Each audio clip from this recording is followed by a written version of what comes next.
स्वर्ग मृत्यू पाताळ याचा मंडप घातिला स्वर्ग मृत्यू पाताळ याचा मंडप घातिला स्वर्ग मृत्यू पाताळ याचा मंडप घातिला स्वर्ग मृत्यू पाताळ याचा मंडप घातिला चारही वेदाचा फुलवरा बांधिला हो चारही वेदाचा फुलवरा बांधिला चारही वेदाचा फुलवरा बांधिला हो चारही वेदाचा फुलवरा बांधिला शास्त्र पुराणे अनुवादिते तुझा गोंधळा हो शास्त्र पुराणे तुझा गोंधळा हो शास्त्र पुराणे अनुवादिते तुझा गोंधळा हो शास्त्र पुराणे तुझा गोंधळा उदो बोला उदो बोला उदो बोला उदो बोला उदो बोला उदो बोला उदो बोला कृष्णबाई माऊलीचा हो उदो बोला उदो बोला उदो बोला कृष्णबाई माऊलीचा हो उदो बोला उदो बोला उदो बोला कृष्णाबाई माऊलीचा हो उदो बोला उदो बोला उदो बोला कृष्णाबाई माऊलीचा हो शिव शिव संबळ घेऊन आनंद नाचती शिव संबळ घेऊन आनंदे शिव शिव संबळ घेऊन आनंद नाचती हो शिव संबळ घेऊन आनंदे नाचते 88 सहस्र ऋषी दिवटे तिष्ठती 88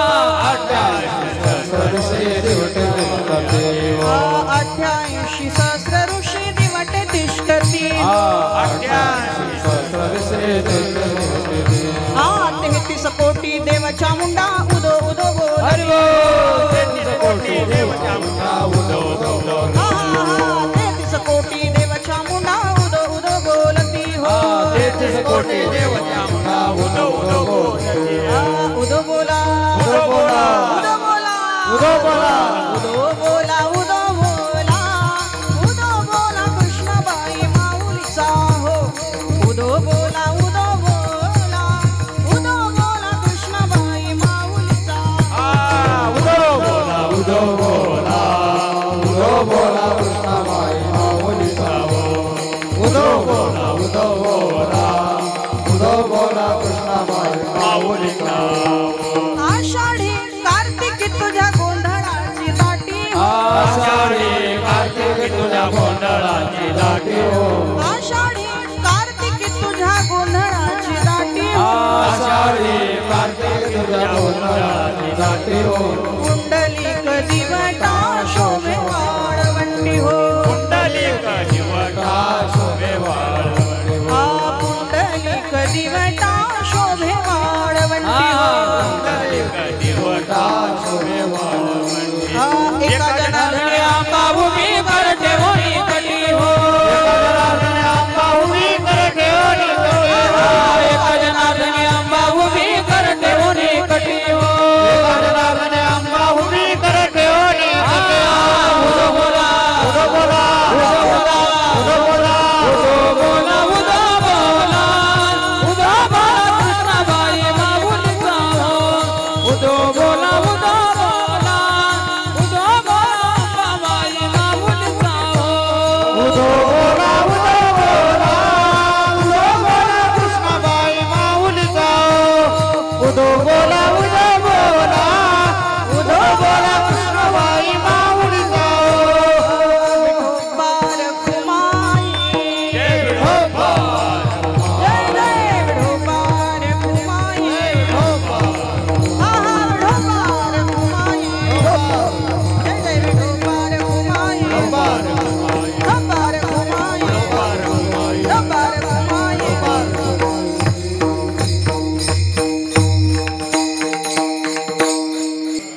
स्वर्ग मृत्यू पाताळ यांचा मंडप घातिला हो चारही वेदांचा फुलवरा बांधिला हो शास्त्र पुराणे अनुवादिते तुझा गोंधळा हो उदो बोला उदो बोला कृष्णाबाई माऊलीचा हो. प्रस्तुत प्राप्त वेळी प्राप्त प्रसंगी संकीर्तन रूपी सेवे करता निवडलेला अभंग हा. सर्व संत ज्यांचं शांती ब्रह्म म्हणून वर्णन करतात, भागवत रूपी धर्म मंडपाचे बळकट स्तंभ म्हणून ज्यांचं संत श्रेष्ठ बहिणाबाईंनी वर्णन करावं, नवे नवे जगाचा मालक चालक ब्रह्मांड नायक परमात्मा ज्यांच्या घरी एक नाही दोन नाही तब्बल 36 वर्ष राबावा असा ज्यांचा सर्वश्रेष्ठ अधिकार आहे, असे पैठण निवासी शांतीब्रह्म श्रीमंत संत एकनाथ महाराज यांचा 3 चरणाचा गोंधळ या प्रकरणातील अभंग सेवे करता निवडलाय. विठ्ठला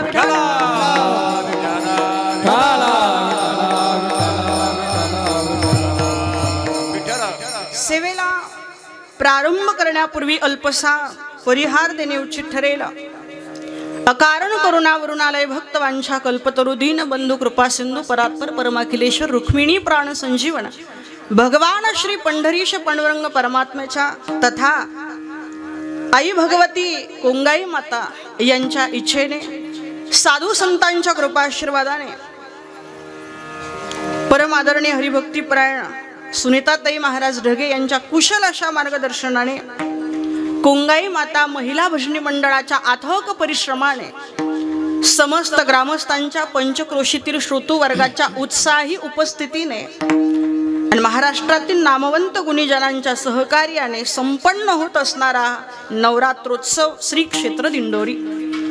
या नवरात्रोत्सवातील ही प्रथम क्रमांकाची सेवा आई भगवतीच्या चरणारविंदी समर्पित करण्याची जबाबदारी माझ्यासारख्या पामराकडे आली आहे. विठ्ठला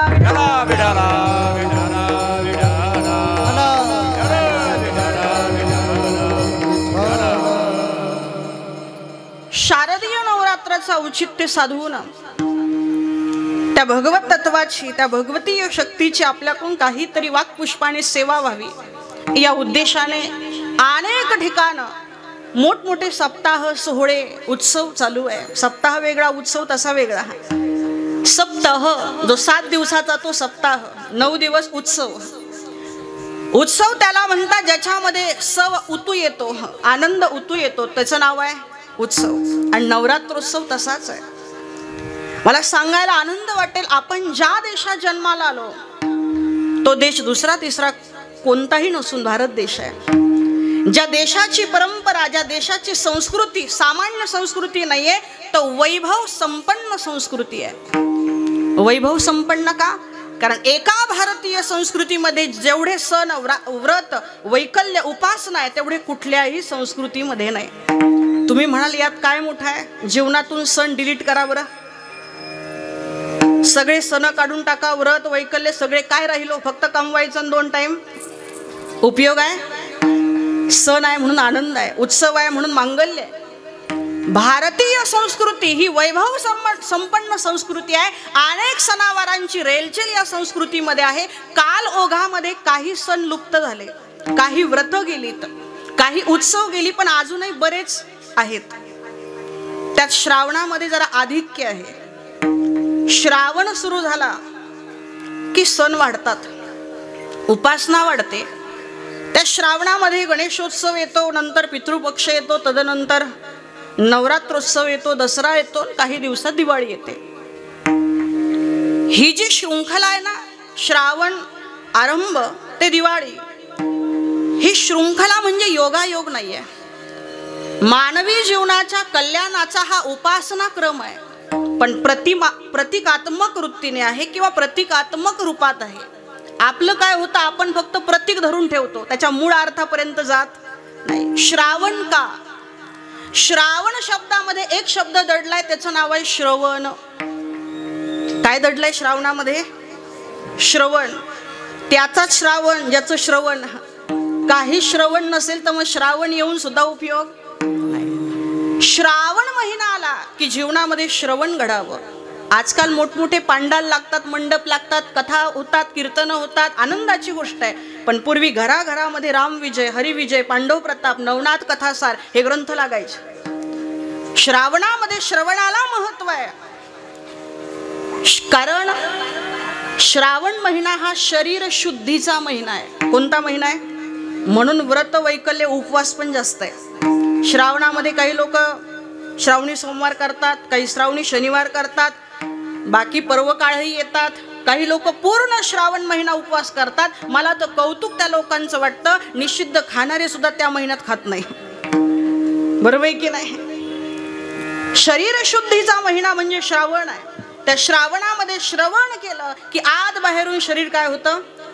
पवित्र तो देह वाणी पुण्यवंत. पवित्र तो देह वाणी पुण्यवंत.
कधी भगवंताचं नाम घेतलं, त्याच्याविषयी ऐकलं की हा देह पवित्र होतो. म्हणून श्रावण महिना देह पावित्र्याचा महिना.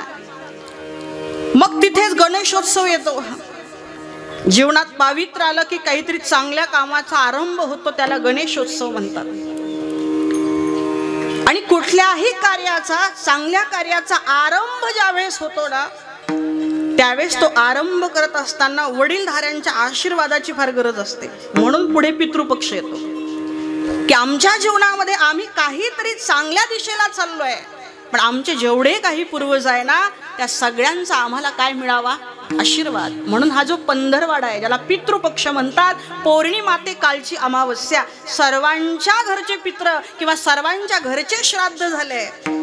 आणि आपण सगळ्यांनी त्या परमार्थाच्या श्री गणेशाला आपल्या पूर्वजांचा काय घेतलाय? आशीर्वाद. पूर्वजांचा आशीर्वाद घेऊन काय करायचं आहे? म्हटले चांगल्या मार्गाला निघालो ना, तर या पूर्वजांना सांगायचंय आमच्या जीवनामध्ये भक्तीचं पदार्पण होऊ द्या. आणि एक भक्ती नाही, किती भक्ती? नवविध भक्तीच्या नवरात्रा,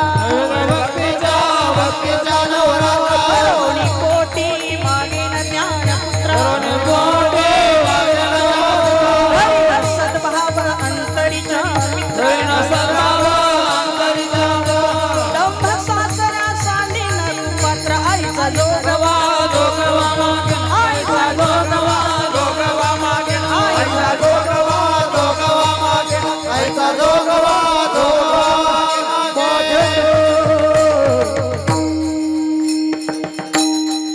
गाडी फारच फास्ट आहे, पटकन बसावं लागतं आणि पटकन उतरावं लागतं. थोडं सांभाळून घ्या. नवविध भक्तीच्या नवरात्रा, जीवनात भक्ती यावी, नवविधा प्रकाराने यावी. 9 प्रकाराची भक्ती ज्याने जाणली तो शुद्ध झाला असं म्हणतात. तुका म्हणे नवविध भक्ती जाणे तोची. आणि हा नवरात्र भक्तीचा नवरात्र आहे. कसला नवरात्र आहे? भक्तीचा नवरात्र आहे. आपल्याकडचे सगळे उत्सव फक्त नाचण्याचे झाले जवळजवळ, बरोबर आहे की नाही? कोणताही उत्सव, गणपती आले नाचा, देवी आली, जे झालं उपासना राहिली नाहीये. नवरात्र उत्सव हा इतका पवित्र असा काळ आहे की या नवरात्रींमध्ये मोठमोठे सिद्ध महंत आपले मंत्र सिद्ध करतात, चांगली चांगली पारायणं करतात. हा ऊर्जेचा कालखंड आहे, शक्ती कालखंड आहे, म्हणून हा भक्तीचा नवरात्र आहे. नवविधा भक्ती कोणकोणत्या? श्रीमद भागवतामध्ये प्रल्हादांनी सांगितलंय, श्रवणम कीर्तनम विष्णू स्मरणम पादसेवनम अर्चनम वंदनम दास्य सख्यम आत्मनिवेदनम. पहिली भक्ती आहे श्रवण, जे आपण करतोय. श्रवण म्हणजे ऐकणं, पण काहीही ऐकण्याला श्रवण नाही म्हणत. काय ऐकावं? कान भरून या ऐकीन तुझी कीर्ती, ही मज विश्रांती देई देवा. तुम्ही ऐका रे कान माझ्या विठोबाचे. माणसाने ऐकावं, नुसतं ऐकू नये, सर्वांगाचे कान करून ऐकावं. पण काय? दुसऱ्याचं भांडण नाही, कीर्तन ऐकावं. आजकाल ऐकण्याची वृत्ती आहे, पण भलतं ऐकण्याची आहे. कीर्तन म्हटलं की झोप येते. काही गावात तर सांगतात, जरा देवाचं काही सांगू नका, जरा चुटकुले सांगा म्हणजे आम्ही ऐकू. म्हणजे देवाचं ऐकण्यासाठी अजून आपले कान तयार नाही. त्या कानांना आदेश द्या. ऐकायचं असेल तर काय ऐका? गीता भागवत करीती श्रवण आणि अखंड चिंतन, हे श्रवण करावं. ही श्रवण भक्ती आहे. दुसरी आहे कीर्तन भक्ती. इथं दोन भक्ती चालू आहे, श्रवण आणि कीर्तन. ज्या युगात आपण आता वावरतोय ना, त्या युगातली सर्वोच्च भक्ती कीर्तन भक्ती आहे. कृतेय ध्यायतो विष्णू त्रेतायाम यजतो मुखे द्वापारे परिचर्यायाम पण कलोत्तद हरी कीर्तनात. कलियुगामध्ये जप तप ध्यान धारणा ह्या सगळ्याही परी फक्त भगवंताचं कीर्तन आहे. कलियुगामध्ये करावे कीर्तन, करावे कीर्तन, तेने नारायण देईल भेट, तेने नारायण.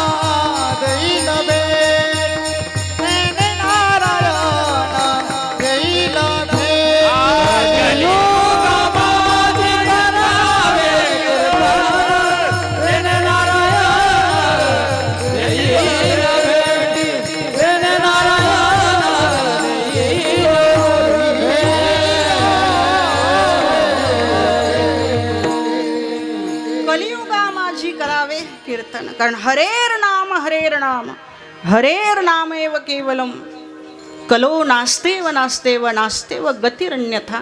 या कलियुगामध्ये नामाशिवाय गती नाही. सगळं करा, फक्त नामच घेऊ नका, काहीच उपयोग नाही. एकाने फार भलं मोठं आंतरदेशीय पत्र लिहिलं आपल्या घरी पाठवायला. सगळं सुख दुःख त्याच्यावर लिहिलं, सगळा निरोप लिहिला आणि ते सगळं पत्र लिहून टपाल पेटीत टाकून आला. आणि टपाल पेटीत टाकल्यावर घरी आल्यावर डोक्याला हात लावला. एवढं पत्र लिहून काहीच उपयोग झाला नाही. का बरं? नाव नाही त्याच्यावर, कुणाला पाठवायचं. तसा सगळ्या परीने परमार्थ केला. पण जीवनामध्ये भगवत चिंतन नाम, ज्याला कीर्तन म्हणतात. कीर्तन शब्दाची व्याख्या आहे देवाच्या नामाचा गजर. कीर्तनात चिंतन असतं, चिंतनात कीर्तन नसतं. कीर्तनाचा भाग चिंतन आहे. ते व्याख्यान किती होतं याच्यापेक्षा तुम्ही भगवंताचं नामघोष किती करता. तुका म्हणे नाम जाळी माधोष जेते होया घोष कीर्तनाचा, जेते होया घोष कीर्तनाचा, जेते होया घोष कीर्तनाचा. तुका म्हणे नाम जाळी माधोष जेते होया घोष कीर्तनाचा, जेते होया घोष कीर्तनाचा, जेते होया घोष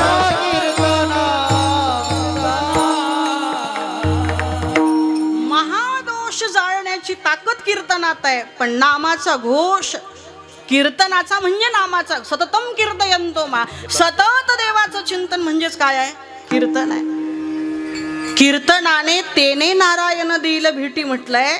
जर कीर्तनाने स्वतः नारायण भेट द्यायला येत असेल तर त्या कीर्तनात नारायणाचं काय पाहिजे? भजन पाहिजे. नारायण नारायण श्रीमन नारायण नारायण नारायण नारायण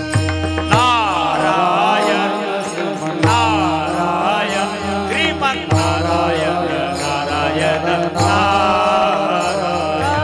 नारायण नारायण श्रीमन नारायण नारायण नारायण. हो नारायण नारायण श्रीमन नारायण नारायण नारायण भजमन नारायण नारायण नारायण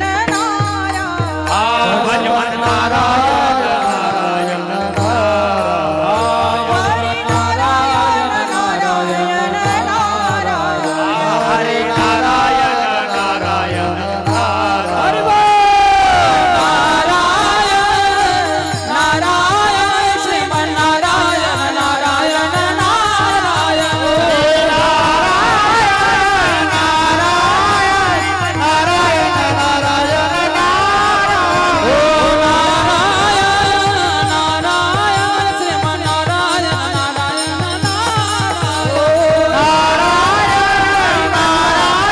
श्रीमन नारायण नारायण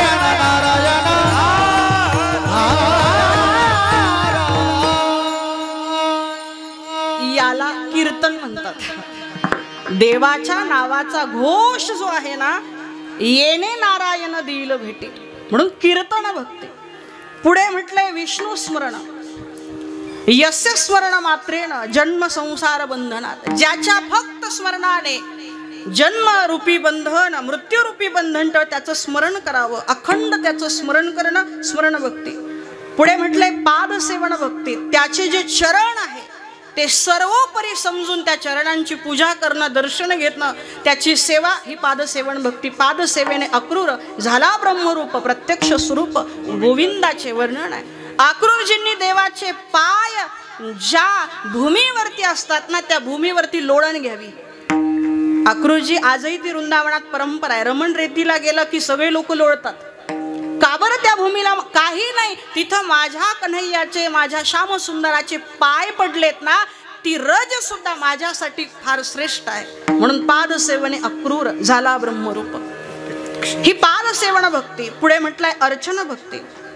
अर्चा विग्रह असतो, मूर्तीला अर्चा विग्रह म्हणतात. त्याची पूजा अर्चा करणं. पत्रम पुष्पम फलम तोयम योमे भक्त्या प्रयच्छती, या नियमानुसार पूजा करणं ही सुद्धा एक काय आहे? भक्ती आहे. पुढे म्हटलंय वंदन भक्ती. देवाची वंदना करणं, त्याला समर्पित असणं ही वंदन भक्ती आहे. कुणी केली महाराज? भागवतानुसार रामायणानुसार अनेक भक्तांनी तर केली, पण बार्शी गावचे एक भक्त आहे जोगा परमानंद. या जोगा परमानंदांनी वंदन भक्ती अशी केली की तिथं भगवंताचं मंदिर आहे. त्यांनी घरापासून निघावं, लोटांगण घालत घालत त्या मंदिरात जावं. पण नियम असा होता, एक लोटांगण घातलं की गीतेचा एक श्लोक म्हणावा. असे 700 श्लोक व्हायचे आणि 700 लोटांगणात ते मंदिरात जायचे. रोज 3 ते 4 तास लागायचे. त्यांची भक्ती बघून एका मोठ्या शेडजीने त्यांना उंची वस्त्र, महागाचे कपडे दिले. भक्त आहे, एवढी सेवा करतात, आपली सेवा त्यांना काहीतरी एकदम किमती उंची वस्त्र दिले. आणि आज ते वस्त्र घालून जोगा परमानंद लोटांगण घालत मंदिराकडे निघाले. पहिलं लोटांगण घातलं आणि कपडे झटकले. दुसरं लोटांगण घातलं, थोडे कपडे झटकले. तिसऱ्या लोटांगणाला जरा जागा बघून घेतली, जास्त खराब तर नाही ना. पुढच्या लोटांगणाला एक खड्डा आला, जरा त्यात चिखल होता म्हणून बाजूनी लोटा. असं करता करता आज 8 तास झाले, पण लोटांगणही पूर्ण होईना, मंदिर येईना. थोडे थांबले. रोज 4 तासाचे लोटांगण आज 8 तासात का होत नाही? थोडं आत्मपरीक्षण केलं. आज हे कपडे खराब होऊ नये याची चिंता आहे मला. आज मी कपड्यात अडकलो, उद्या कशात अडकेल सांगता येत नाही. ही वृत्ती यातून काढली पाहिजेत. म्हणून संध्याकाळची वेळ एक शेतकरी बैलजोडी घेऊन जात होता. त्याला सांगितलं, दादा थोड्या वेळ तुमचे बैल मला द्या. त्या बैलांची दोरी आपल्या पायाला करकचून बांधली, बैलांवर एक चाबूक मारला, बैल भरधाव वेगात पळू लागले. कपडेच नाही, जोगा परमानंदांनी आपलं अंग सुद्धा सोलून घेतलं. सगळं अंग सोलल्या गेलं. आता मरणप्राय वेदना व्हायला लागल्या. देवाने ओळखलं, भगवंताला अंगावून हात फिरवला, पूर्ववत काया झाली. मला सांगायचं एक आहे, याला म्हणतात वंदन भक्ती. आपलं शरीर दंडाप्रमाणे भगवंतासमोर टाकणं, त्याला वंदन करणं, वंदन भक्ती आहे. एक आहे दास्य भक्ती, कुणी केली वेगळं सांगायला नको. अशी भक्ती न भूतो न भविष्यती, एवढी निकट भक्ती. दास्यत्व निकट हनुमंते पैकेले, दास्यत्व निकट हनुमंते पैकेले, दास्यत्व निकट हनुमंते पैकेले, दास्यत्व निकट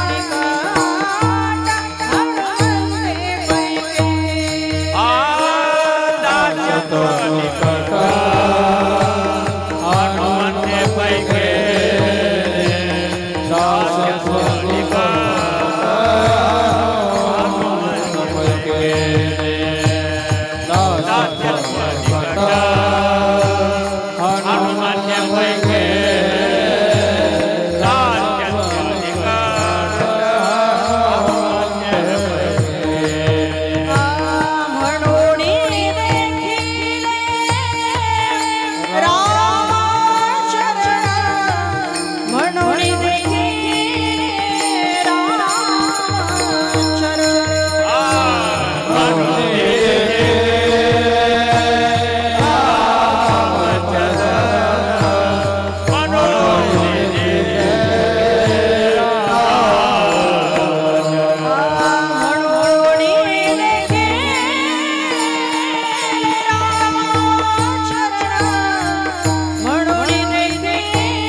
निकट हनुमंते पैकी दास्य भक्ती हनुमंतरायाने केली.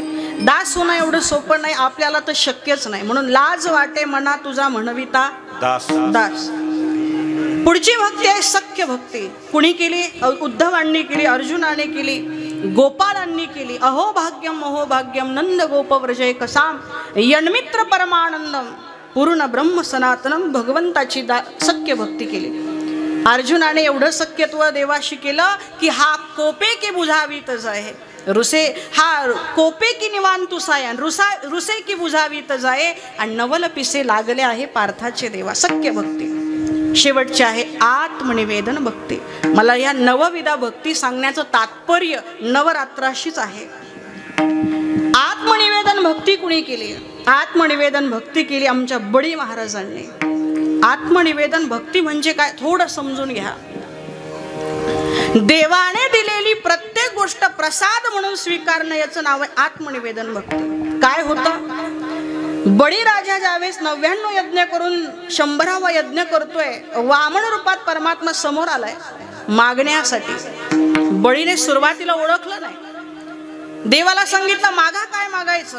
भगवंत म्हटले जास्त नाही, त्रिपाद पृथ्वीचं दान कर. शुक्राचार्यांनी ओळखलं, बळीला सांगितलं थांब, यांना काही देऊ नको, मला पूर्ण कथा सांगायची नाही, आत्मनिवेदन भक्ती सांगायची. थांब म्हटले, त्रिपाद पृथ्वीचं सुद्धा संकल्प करू नको, हा सामान्य कुणी वामन किंवा बटू अवतारातला ब्राह्मण नाहीये, मग हा भगवान श्री विष्णू आहे. चतुरातू शिरोमणी गुण लावण्याची लुटण्यासाठी आलाय तुला, याला काहीच देऊ नको. बळीराजा म्हणे सामान्य कुणी असता तर खरंच मी विचार केला असता द्यायचं की नाही, पण जर हा देव असेल आणि माझ्याकडे काही मागण्यासाठी आला असेल ना, तर आज याला प्राण सुद्धा काढून देण्याची माझी तयारी आहे. आपल्याकडं देव फक्त घेण्यासाठीच असतो, देण्यासाठी नाही. देवाने फक्त द्यायचं, आपल्याकडून काही घ्यायचं नाही. पण आत्मनिवेदन म्हणतात, अगोदर मिळालेलं वैभवही बळीने उपभोगलं आणि नंतर देव घ्यायला आला तर मोठ्या उदार अंतकरणाने देवाला देऊनही टाकलं.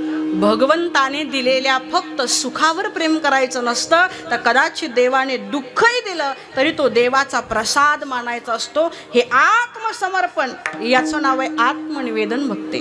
त्या श्रीधाम वृंदावनामध्ये गोड भजन आहे, देवा तू दिलेल्या आनंदावरच नाही तर तू दिलेल्या दुःखावर सुद्धा आमचं प्रेम आहे. तेरे फूलों से भी प्यार, तेरे कांटों से भी प्यार, तू जो भी देना चाहे दे दे मेरे करतार, तू जो भी देना चाहे दे दे मेरे करतार.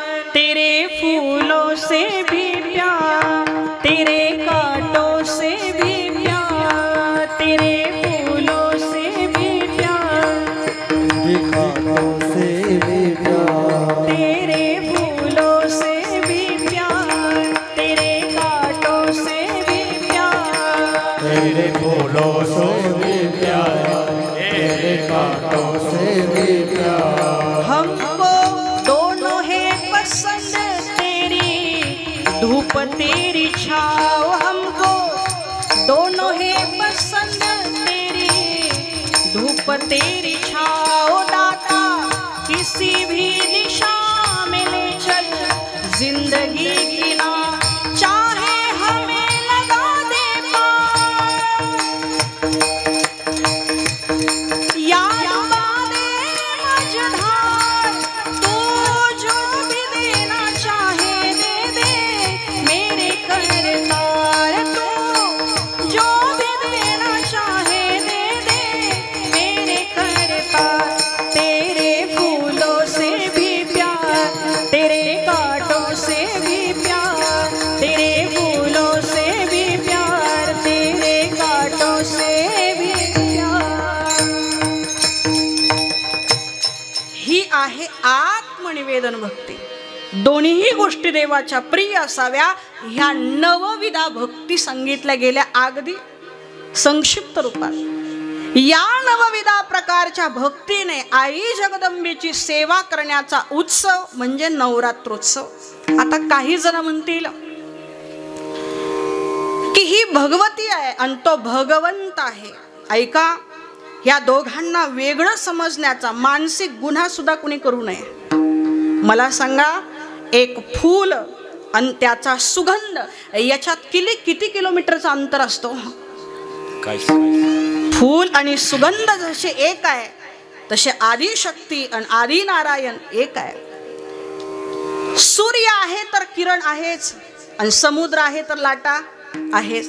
तशी आई भगवती आणि आदि नारायण एकच आहे. नारायण तिथं नारायणी आहे, शिव आहे तिथं शक्ती आहे, भगवंत जिथं जिथं आहे तिथं भगवती सुद्धा आहे. मौली म्हणतात ना, चंद्र तेथे चंद्रिका, शंभू तेथे अंबिका, आणि संत तेथे विवेका असण्याचे. ते मला सांगा, संत आणि त्यांचा विवेक वेगळे असतात का? अहो, संत आहे म्हणजे त्यांची सतसत विवेक बुद्धी जागृत आहे. जसा संतांच्या ठिकाणी विवेक अखंड आहे, तसं भगवंताच्या ठिकाणी ती भगवती आणि भगवतीच्या ठिकाणी भगवंत अखंड आहे. काही जण म्हणतात देव श्रेष्ठ का देवी श्रेष्ठ.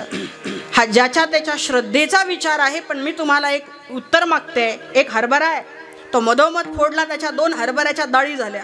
आता तुम्ही मला सांगा मोठी कोणती छोटी कोणती, श्रेष्ठ कोणती कनिष्ठ कोणती, पहिली कोणती दुसरी कोणती. अरे एका हरभराच्या डाळी आहे. तसं प्रकृती आणि पुरुष हे दोन्ही एकाच गोष्टीचे 2 अंग आहेत. या जगाला प्रकृती महत्वाची आणि पुरुषही महत्वाचा आहे. म्हणून दोघांमध्ये कधीही भिन्नत्व नाही. आज जगाच्या पाठीवर अनेक संप्रदाय असतील, पण त्याच्यामध्ये काही गोष्टींचा भेद आहे. एक वारकरी संप्रदाय असा आहे, याच्यामध्ये अभेद मानलेला आहे. कोणत्या कोणत्या गोष्टीचा भेद? एक, जीव आणि शिवाचं ऐक्य मांडलंय, भेद मांडला नाही. वारकरी संप्रदाय सांगतो आम्ही फक्त माणूस नाही तर आम्हीच देव आहोत. जीव हाच काय आहे? देव. देह नव्हे मी हे सरे उरला उरे देव पहावयासी गेलो आणि तेथे देवाची उणी. जीव शिवाचं ऐक्य, भक्त भगवंताचं ऐक्य. वारकरी संप्रदायामध्ये भक्त वेगळे आणि भगवंत असं काही नाही आहे. अरे ज्ञानोबा वेगळे आणि पांडुरंग वेगळा असं ऐकलंय का? अवतार पांडुरंग नाव ठेविले. तुकोबराय वेगळे आणि पांडुरंग वेगळा असं आहे का? तुकिता तुलनेसी ब्रह्म तुकासी. एकनाथ महाराज वेगळे आणि पांडुरंग वेगळा असं ऐकलंय का? भानुदासाचे कुळी महाविष्णूचा. म्हणून इथं ऐक्य आहे. देवते संत देवते संत देवते संत देवते संत देवते संत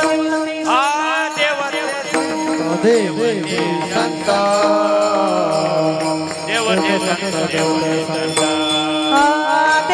संत देवते संत देवते संत देवते संत देवते संत देवते संत संत देवते संत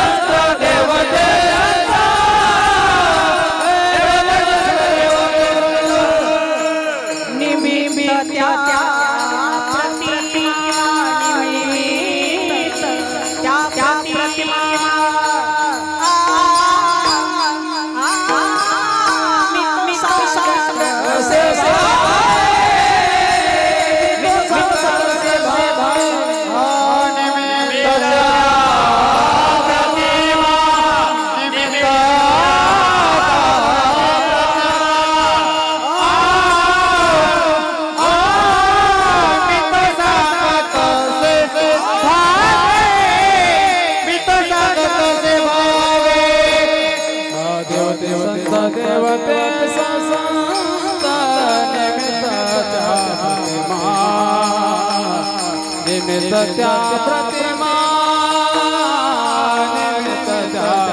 देवते देवते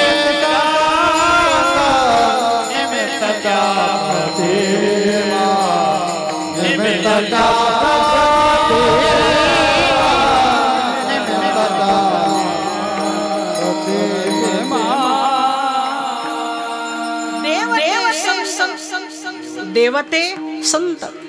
इथं भिन्नता नाहीये. भक्त भगवंत एकच आहे. की भक्ती सुखा लागी आपण पेची दोही भागी वाटून या अंगी सेवके बाणे. भक्तीचा आनंद घ्यायला देवच भक्त होतो, देवच देवही होतो. भेदच नाहीये. अवघी एकाची चवीना मग कैसे भिन्न भिन्न मग कैसे भिन्न भिन्न मग कैसे भिन्न भिन्न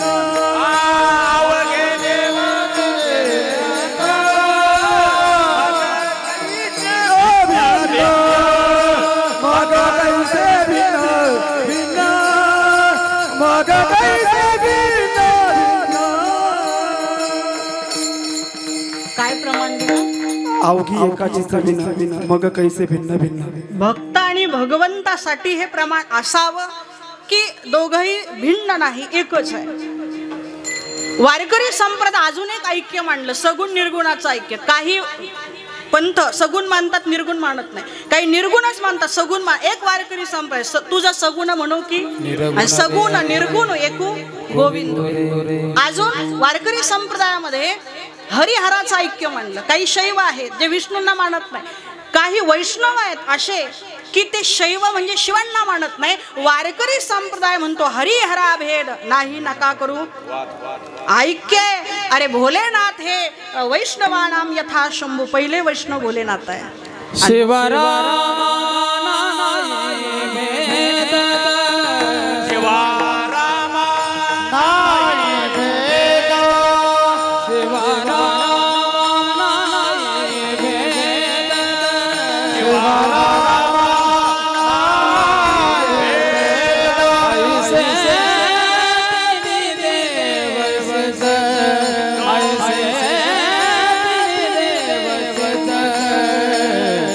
भजन करे महादेव महादेव भजन करे महादेव भजन करे महादेव महादेव भजन करे महादेव.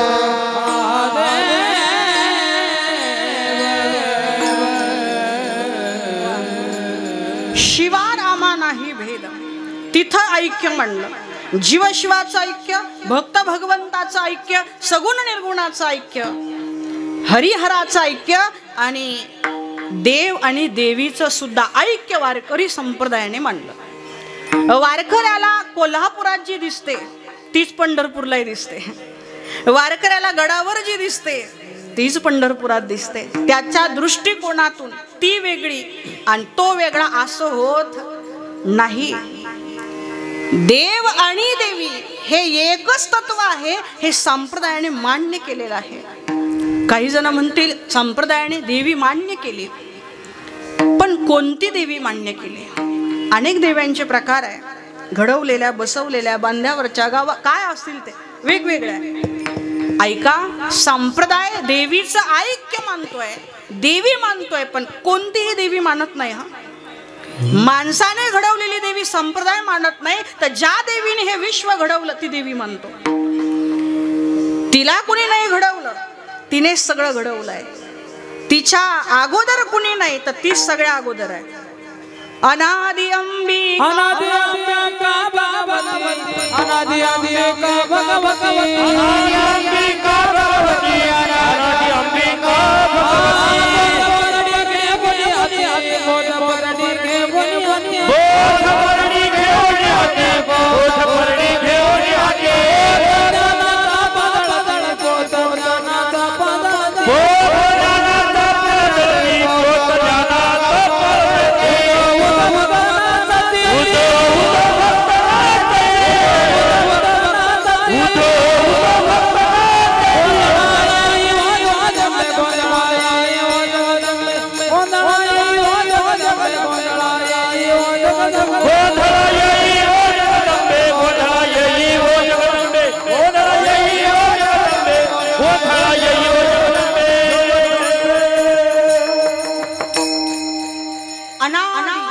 कोणती देवी मानली आहे? जी कशी आहे? अनादि आहे, जी अंबिका आहे आणि जी भगवती आहे. अनादि म्हणजे तिच्या आधी कुणी नाही. अंबिका, अंबिका शब्दात अंबा शब्द आहे, ज्याचा अर्थ आहे आई, जी सगळ्याचं सर्जन करणारी आहे, म्हणून अंबिका. आणि तिसरा शब्द तिच्यासाठी वापरलाय भगवती. भग या गुणाने जी संपन्न असते तिला भगवती म्हणतात. जसं रूपाने संपन्न रूपवती, सौभाग्याने संपन्न सौभाग्यवती, शोभेने संपन्न शोभावती, तशी ही भगाने संपत नाही. भग म्हणजे काय हो? ऐका, यश, श्री, औदार्य, ज्ञान, वैराग्य, ऐश्वर्य हे साही गुणवर्य वसती जेत म्हणून तो भगवंतो. या सहा जे गुण आहे ना, यश, श्री, औदार्य, यश, श्री, औदार्य, ज्ञान, वैराग्य, ऐश्वर्य, हे सहा गुणांना एकत्रित भग म्हणतात. भग. आणि हे ज्याच्याकडं असतात त्याला भगवंत म्हणतात, आणि जिच्याकडं असतात तिला भगवती म्हणतात. आता हे सहा गुण भगवंताकडे आहे हे अनेक वेळा आपण ऐकतो, पण हेच सहा गुण भगवतीकडे सुद्धा आहे. तिच्याकडे यश आहे. किती यश आहे बघा. आपल्यावर काही संकट आलं आणि त्या संकटाचं निराकरण करण्यात आपल्याला जर यश येत नसेल, इकडे लक्ष द्या, तर आपण काय करतो? शेवटचा पर्याय, आपल्या प्रयत्नाला यश येत नाही तर देवाचा धावा करतो. बरोबर आहे की नाही? कारण तो यशवंत आहे. जिथं आपल्याला यश मिळत नाही ज्या संकटावर, तिथं आपण देवाचा धावा करतो. पण श्रीमद देवी भागवतातल्या काही कथा जर बघितल्या तर जिथं देवाला संकटात यश येत नाही ते कुणाचा धावा करतात? देवीचा धावा करतात. महिषासुराला मारण्यासाठी, शुंभ निशुंभला मारण्यासाठी असे अनेक दैत्य आहे जिथं देवाला यश मिळालं नाही. शेवटी कुणाला बोलवावं लागलं? देवीला. मग अंतिम यश कुणाकडे आहे? तिच्याकडे आहे. म्हणून यश हा तिचा गुण आहे. आमच्या श्यामसुंदराने वृंदावनामध्ये करंगुळीवर गोवर्धन धारण केला. सगळे म्हणायला लागले, देवा तू फार श्रेष्ठ आहे, करंगुळीवर गोवर्धन धारण केला, एवढं बल आहे तुझ्यावर. भगवान कृष्ण म्हणतात, हे माझं बल नाही आहे, हे माझं बल नाही आहे. कछु माखन को बल बढ्यो, कछु माखन को बल बढ्यो, कछु गोपन करी सहाय, और श्री राधा जू के कृपा ते मैंने गिरवर लियो उठाय. हे माझं बळ नाहीये, श्री राधा राणी आहे ना, त्या राधा राणींच्या कृपेने मी हा गोवर्धन उचलला. म्हणजे देवाच्याही पुढं एक पाऊल कोण आहे? भगवती आहे. राधा राणी म्हणजे कोण आहे? जगदंबाच आहे. तात्पर्य अंतिम यश तिच्याकडे आहे, म्हणून यश. दुसरा गुण आहे श्री. श्री शब्दाचे दोन अर्थ होतात, एक संपत्ती आणि दुसरा सौंदर्य. आता आहेस ती लक्ष्मी म्हणून श्री म्हणतात तिला. देवाच्या नावापुढे, देवाचं नाव नंतर, अगोदर तिचं नाव असतं श्री. श्री म्हणजे भगवती सुद्धा, श्री म्हणजे लक्ष्मी. आपल्याही पुरुषांच्या नावापुढे श्री असतो पण त्याच्यानंतर डॉट असतो. आपली श्री थांबलेली असते कुठेतरी, मर्यादा आहे तिला. डायरेक्ट श्री आणि आपलं नाव येत नाही. मधी जो फुलस्टॉप आहे ना ते मर्यादेचं प्रतीक आहे. अमर्याद श्री फक्त त्याच्याकडे आहे, म्हणून श्री विठ्ठल, मधी डॉट येत नाही. श्री म्हणजे सौंदर्य, श्री म्हणजे संपत्ती. तिचं एक नाव आहे भगवतीचं, त्रिपुर सुंदरी. तिच्यासारखं सुंदर जगात कुणी नाही. ज्ञानेश्वरीचा पहिलाच अध्याय. ते तहरू म्हणे नेनिजे, देवी जैसे का स्वरूप तुझे, तैसे नित्य नूतन देखीजे गीता तत्व. गीता तत्व किती सुंदर आहे हे भगवती, जेवढी तू सुंदर आहे. आणि तू किती सुंदर आहे, नित्य नूतन, रोज वेगळी सुंदर दिसते. अगदी तसंच आहे, ही भगवती एवढी सुंदर आहे. म्हणून दुसरा गुण आहे श्री, यश, स्त्री. तिसरा गुण आहे औदार्य. भगवतीकडे औदार्य नावाचा गुण आहे. बघा तुम्ही घरात सुद्धा आई आणि वडील असतात, वडिलांकडे काहीतरी मागा, 50 प्रश्नांना तोंड द्यावं लागतं. कशाला, काय, कुठे, कधी. आईकडे मागून बघा बरं, आई गपचूप काढून देते. आता ते किती योग्य किती अयोग्य त्याच्यावर मला विश्लेषण नाही करायचं, पण ती देते. तिच्याकडं एक भाकर मागा, ती 2 भाकरी दिल्याशिवाय राहत नाही. शेवटी काय असते? आई असते. औदार्य, यश, श्री, औदार्य, ज्ञान. ज्ञान हे जगात जे आलं ना, त्याच्यासाठी कारणीभूत आपण भोलेनाथांना मानतो. कारण आदिनाथ गुरु सकळ सिद्धांचा, मच्छिंद्र तयाचा मुख्य शिष्य. भोलेनाथांनी जगाला ज्ञान दिलं. दोन्हीही गंगा भोलेनाथांपासूनच सांगतो आपण, एक जटेतून आणि एक मुखातून, ज्ञानगंगा आणि जलगंगा. पण ऐका, सूक्ष्म चिंतन करा, जर भोलेनाथांना त्या भगवतीने प्रश्नच विचारले नसते, ज्ञान आलं असतं का? म्हणून तेथ भवानी प्रश्न करी चमत्कारोनी. बरोबर की नाही? या गीतार्थाची थोरी स्वयंशंभुविवरी, पण तेथ भवानी प्रश्न करी चमत्कारोनी. तिच्या प्रश्नांमुळे आपल्याला ज्ञान मिळालंय. म्हणून धन्य धन्य गिरिराज कुमारी, तुम समान नाही को उपकारी. तुझ्यासारखी उपकारी कुणीच नाहीये. तू प्रश्न विचारले म्हणून जगाला ज्ञानगंगा मिळाली. म्हणून ज्ञान गुण सुद्धा तिच्याकडे आहे. यश, श्री, औदार्य, ज्ञान, वैराग्य. वास्तविक ती स्वतः लक्ष्मी आहे, स्वतः जगदंबा आहे, त्रैलोक्याची जननी आहे. पण ज्यावेळेस ती ब्रह्मचारिणी रूप धारण करते ना, त्यावेळेस तिच्यासारखं धगधगीत वैराग्य जगात कुणाला धारण करता येणार नाही. आपण साधी ती हरतालिका करतो ना, आपल्याला तरी फराळ मिळतं तरी त्याच्यातही भागत नाही. पण तिने महाराज कंदमुळं सुद्धा नाही, वाळलेली पानं, आणि नंतर तीही सोडली. एवढं वैराग्य तिच्याकडे आहे. म्हणून वैराग्य. आणि शेवट सांगितलाय ऐश्वर्य. ऐश्वर्य या शब्दाचा अर्थ आहे ईश्वरत्व भाव. आणि ईश्वरत्व भाव या शब्दाचा अर्थ आहे की न सांगता त्या व्यक्तीची सत्ता असणं. आपल्याला आपली सत्ता सांगावी लागते, आपल्याला कार्ड छापावे लागतात, आपल्या पदव्या सांगाव्या लागतात. मी अमुक आहे, मी तमुक आहे, ही आपली सत्ता आहे, सांगावी लागते. मला सांगा, या नवरात्र उत्सवामध्ये बरं जर उत्सवही संपू द्या, त्या मंदिरामध्ये अनेक भाविक येतात कोंगाई मातेच्या, ती किती जणांना आमंत्रण द्यायला जाते हो? मी देवी आहे, माझ्याकडे या, माझं दर्शन घ्या, मी श्रेष्ठ आहे असं तिने सांगितलंय? ते ऐश्वर्य आहे. न सांगता ज्यांची सत्ता सार्वभौम असते तो ऐश्वर्य हा गुण भगवतीमध्ये असतो. सगळे तिच्या पुढे नतमस्तक होतात, तिची आराधना करतात. हे सगळे देवीला म्हणतात, बरोबर आहे की नाही? काही जण म्हणतील आम्ही नाही मानत, किमान कुलस्वामिनीला तरी. काही जण म्हणतील आम्ही कुलस्वामिनीला तरी जर नाही मानत, निदान घरातल्या देवीला तरी मानावंच लागतं. ऐश्वर्य आहे. म्हणून हे सहाही गुण जिच्यात आहे तिचं नाव आहे भगवती. ठीक आहे महाराज, आम्हाला समजलं ही जी देवी आहे ही कुणी घडवलेली नाही, बसवलेली नाही, ही अनादी आहे. ही जन्माला आली नाही तर हिने सगळ्यांना जन्माला घातलंय. ही फक्त प्रगट झाली आहे. कशासाठी प्रगट झाली महाराज? तर आपल्यामधले जे विकार आहेत ना, मोह, क्रोध, लोभ, हे अनादि निर्गुण प्रगटली भवानी. असुर मर्दाना लागोनी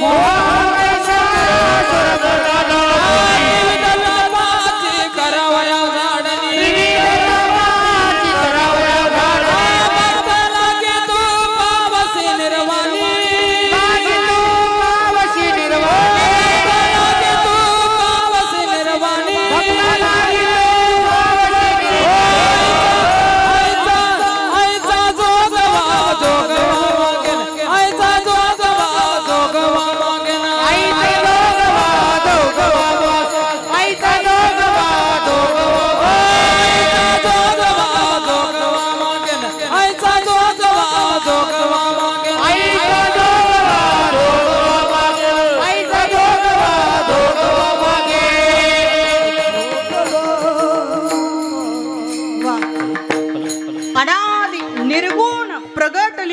कशासाठी?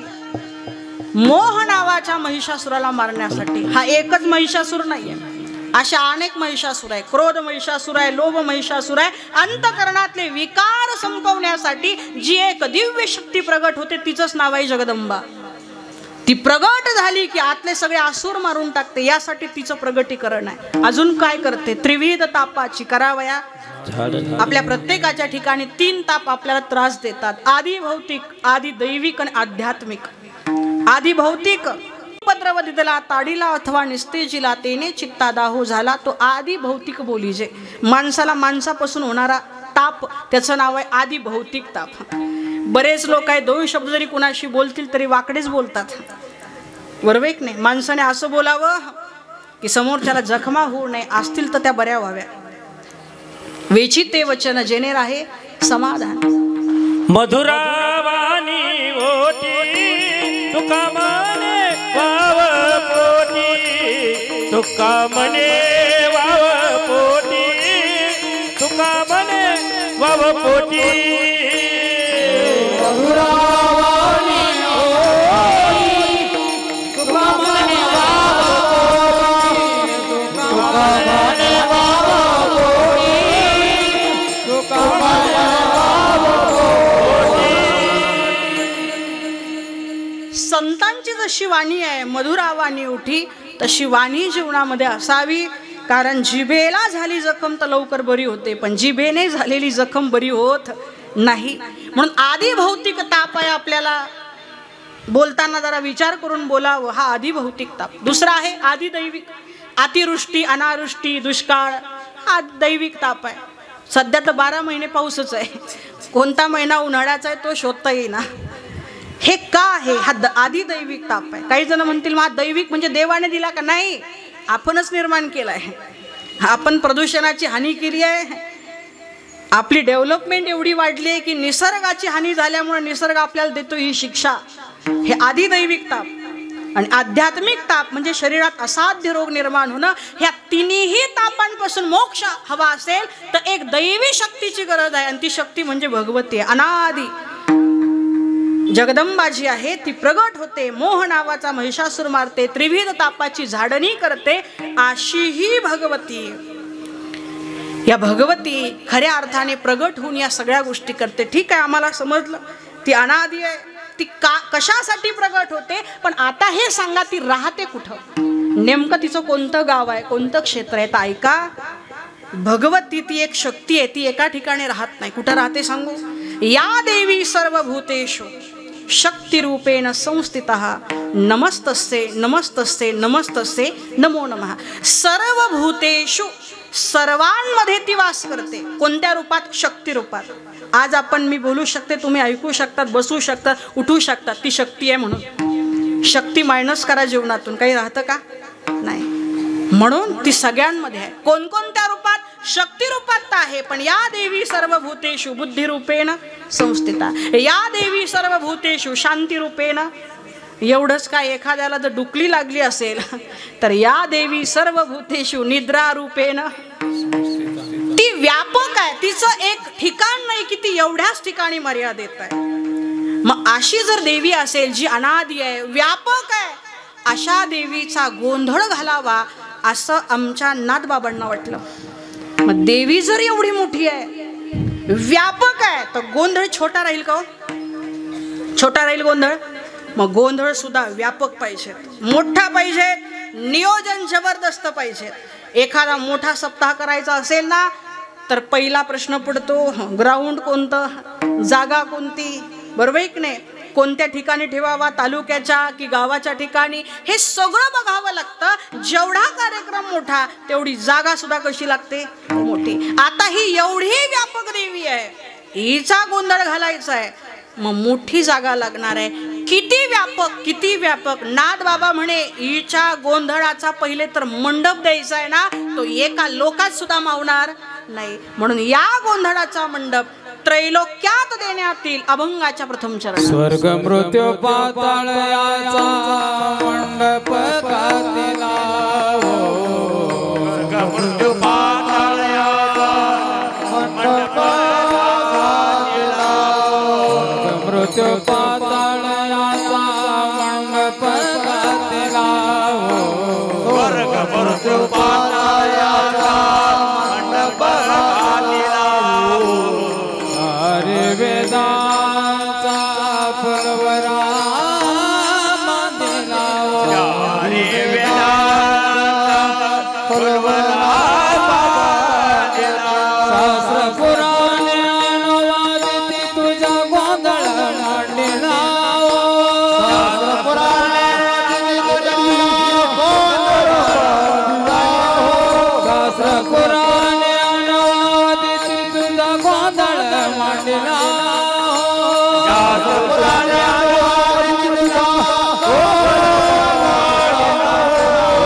बोलावदो कृष्णाबाई माऊलीचा, उदो बोलावदो कृष्णाबाई माऊलीचा,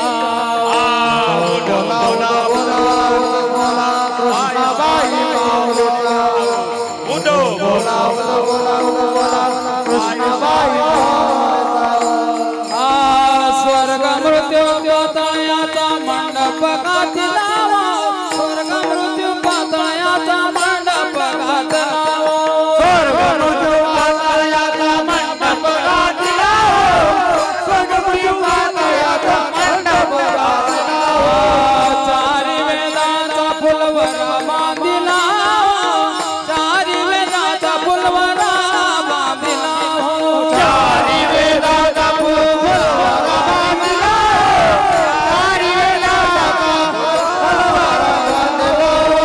पुराणे अनुवादित तुझा गोंधळ मांडिला, शास्त्र पुराणे तुझा गोंधळ मांडिला, शास्त्र पुराणे अनुवादित तुझा गोंधळ मांडिला, शास्त्र पुराणे तुझा गोंधळ मांडिला, उदो बोलावदो कृष्णाबाई माऊलीचा, उदो बोलावदो कृष्णाबाई माऊलीचा, उदो बोलावदो कृष्णाबाई माऊलीचा, उदो बोलावदो कृष्णाबाई माऊलीचा, बोलावदो कृष्णाबाई माऊलीचा, उदो बोलावदो कृष्णाबाई माऊलीचा, उदो बोलावदो कृष्णाबाई माऊलीचा, उदो बोलावदो कृष्णाबाई माऊलीचा.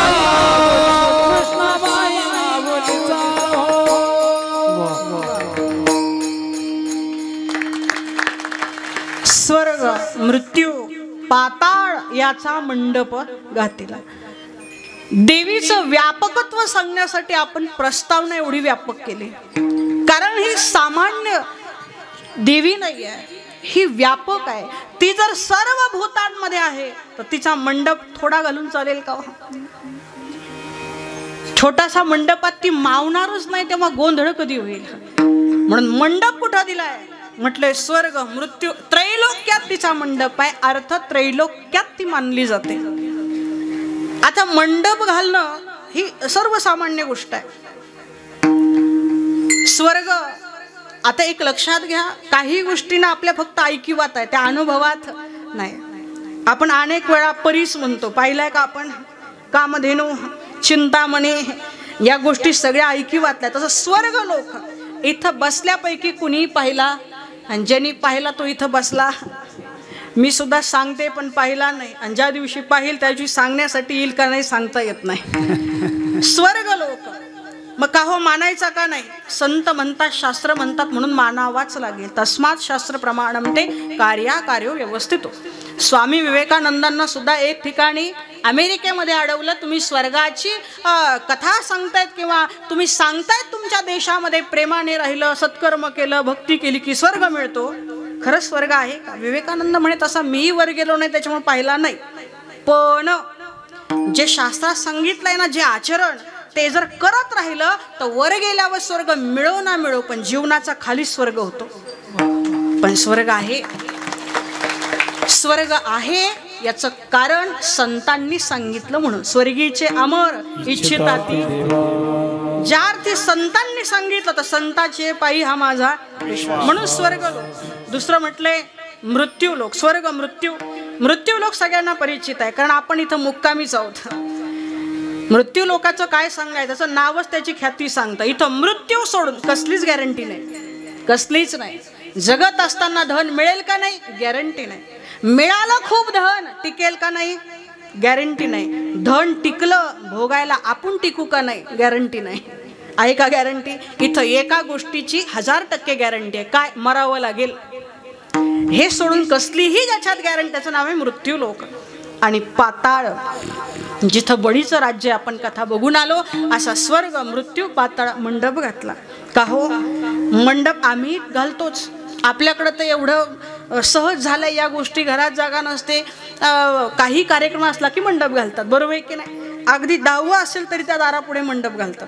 श्राद्ध असेल तरी मंडप, लग्न असेल तरी मंडप, आणि सप्ताह असेल तरी. पण प्रत्येक मंडप वेगळा असतो बरं का.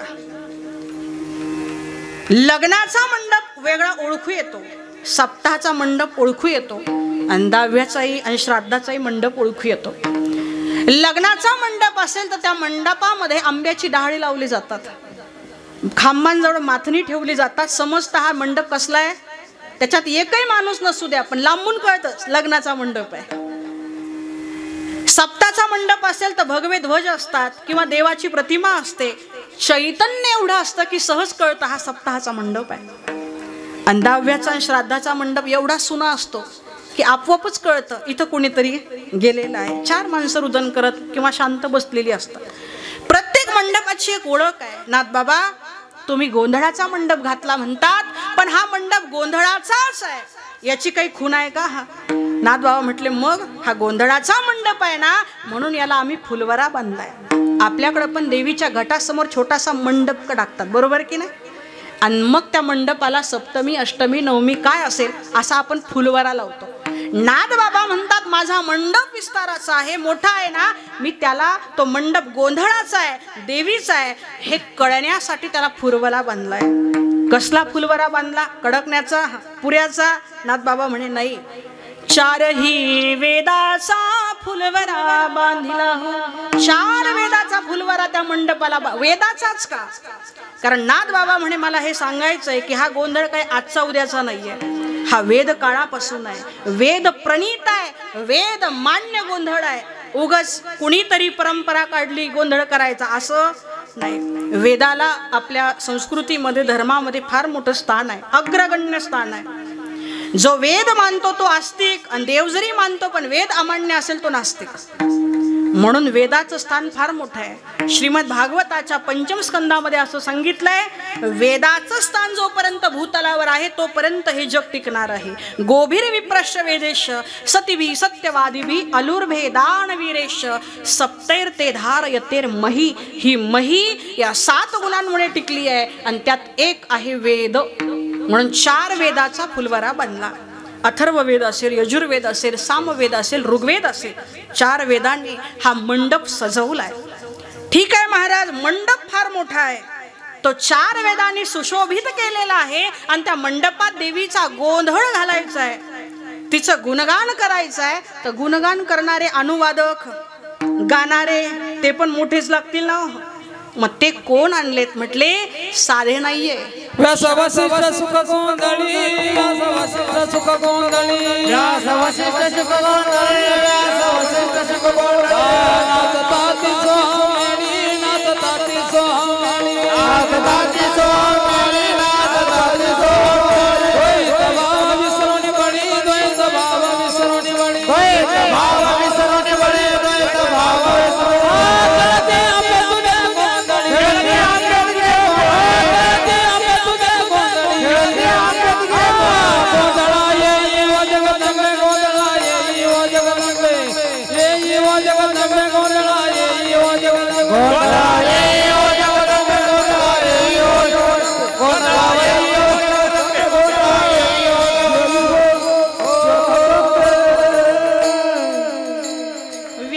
वशिष्ठ ही मंडळी आहेच गोंधळात, पण खास तिचा महिमा सांगण्यासाठी जे अनुवादक आणलेत ना, ते अनुवादक सामान्य नाहीये.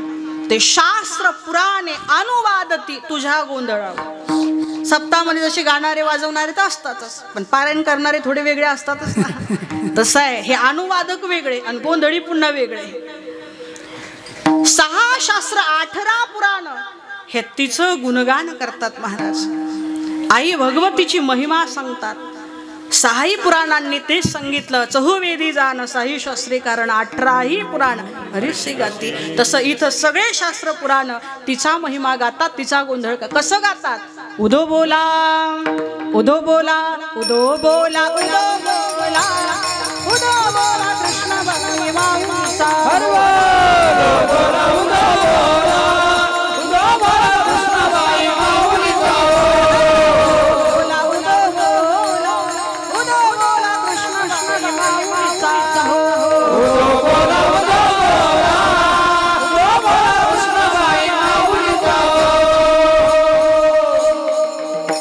ते 6 शास्त्र 18 पुराण म्हणतात उदो बोला. उदो उदो करणं या शब्दाचा अर्थ आहे तिचा महिमा गाणं, तिला मोठेपणा देणं. एखादा माणूस म्हणतो ना, ते त्यांचाच उदो उदो करतात. ऐकणे आपल्याकडं म्हण, उदो उदो करणं म्हणजे मोठेपणा देणं. सामान्याला मोठेपणा देण्यापेक्षा मोठ्याला मोठेपणा द्यावा, तो त्याचा वास्तविक मोठेपणा असतो. तिचा उदो उदो करतात शास्त्र पुराणे. पण काय म्हणून उदो उदो करता हो? उदो बोला कृष्णाबाई माऊलीचा हो. महिला वर्ग म्हणशील इतक्या वेळ बरं चालू होतं देवीचं, आता ही कृष्णाबाई कोण आली? आम्ही कृष्ण ऐकलाय पण तो गोकुळातला, बरोबर आहे की नाही? वृंदावनातला कृष्ण ऐकलाय, गोकुळातला ऐकलाय, देवकी वसुदेव पुत्र कृष्ण ऐकलाय, आणि तो तर देव आहे. देवी कधी बनला? ही कृष्णाबाई कोण आहे? ऐका, तो जरी देव आहे आणि ही जरी गोंधळ देवीचा आहे, तरी भगवंत स्वतः सांगतात, अर्धनारी नटेश्वरी पुरुष तोची नारी तैसा मी चराचरी माताही होय. अरे मी जरी देव आहे पण मीच जगासाठी काय होतो? आई होतो. पितामहस्य जगतो, माता धाता पितामह. धाताही तोच पिता आणि माताही तोच. कृष्ण माझी माता, कृष्ण माझे पिता, कृष्ण माझी माता, कृष्ण माझे पिता,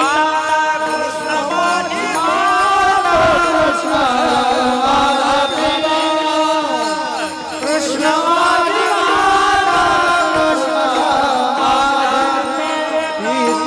कृष्ण माझी माता, कृष्ण माझे पिता.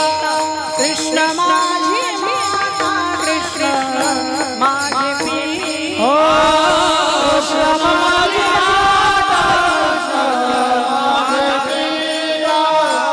कृष्ण माझी माता कृष्ण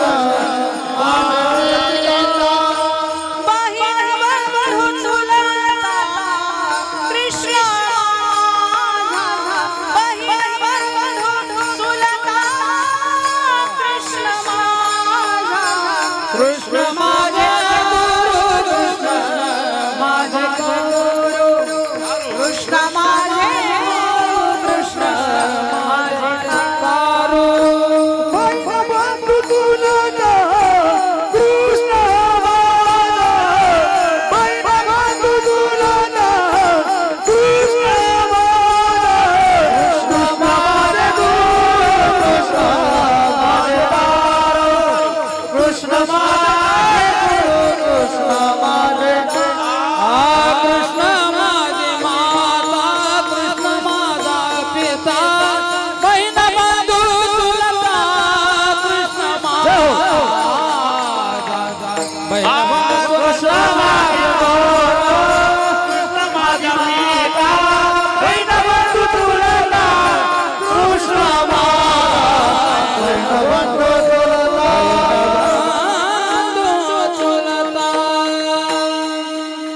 कृष्ण माझी माता आणि कृष्ण माझे पिता म्हणून कृष्णाबाई असं जरी असेल तर त्यातले जे कृष्ण आहे ते देवही आहे आणि कृष्ण आहे ते देवी सुद्धा आहे. दोन्हींमध्ये भेद नाही, एकच आहे महाराज. त्याला वेळ प्रसंगी आई सुद्धा होता येतं. म्हणून एक नाव आहे कान्हाचं कृष्णाई. काय नाव आहे? कृष्णाई कान्हाई. आमच्या आता ही कृष्णाई जी माता आहे कृष्णाबाईचा तुम्ही उदो उदो करता, ही कुठे बघायला मिळेल व आम्हाला? ही कुठे राहते? हे म्हटले जम्बूद्वीपामध्ये एक पंढरपूर नावाचं गाव आहे आणि त्या गावामध्ये जम्बू या द्वीपामध्ये एक पंढरपूर गाव. जम्बू या द्वीपामध्ये एक पंढरपूर गाव. धर्माचे नगर देखा विठो पाटील त्याचे नाव. धर्माचे नगर देखा विठू पाटील त्याचे नाव.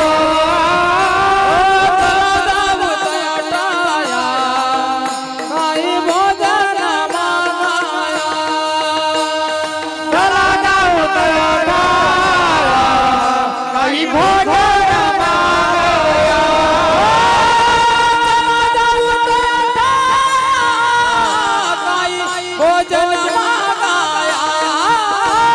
चला जाऊ तयारा काही भोजन मागाया. धर्म लागो त्याचे चरणी नच लागो. विठोबाचा धर्म लागो त्याचे चरणी नच लागो. विठोबाचा धर्म लागो त्याचे चरणी नच लागो. विठोबाचा धर्म लागो त्याचे चरणी नच लागो.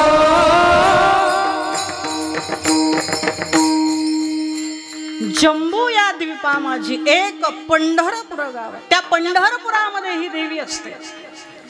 कशावरून आम्ही तर ऐकलं तिथं पांडुरंग असतो, तिथं विठ्ठल असतो, विठोबा असतो.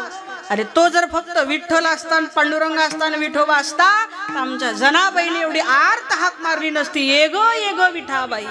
आणि माझे पंढरीचे आई पंढरपूरची माझी विठाबाई ही फक्त देव नाही तर ती काय आहे? आई आहे महाराज. आणि म्हणून तिच्यासाठी म्हटलं जातं तू विटेवरी सखये बाई हो करी कृपा. तू विटेवरी सखये बाई हो करी कृपा. तू विठ्ठल सगळे बाई हो करी कृपा. विठ्ठल सगळे बाई हो करी कृपा. माझे मन लागो तुझे पायी हो करी कृपा. माझे मन लागो तुझे पायी हो करी कृपा. माझ्या मनाला तुझे बाई हो करी कृपा.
सच्चिदानंद अंबाबाई कर कृपा उजळी कुडाली पागोधा करी सोमा येऊनी लवलाही येऊनी लवलाही येऊनी लवलाही येऊनी लवलाही येऊनी लवलाही येऊनी लवलाही सच्चिदानंद अंबाबाई सच्चिदानंद अंबाबाई कर कृपा सच्चिदानंद अंबाबाई करी कृपा सच्चिदानंद अंबाबाई कर कृपा अंबाबाई कर कृपा सच्चिदानंद अंबाबाई करी कृपा सच्चिदानंद अंबाबाई करी कृपा सच्चिदानंद अंबाबाई कर कृपा सच्चिदानंद अंबाबाई कर कृपा जगदंबा माता की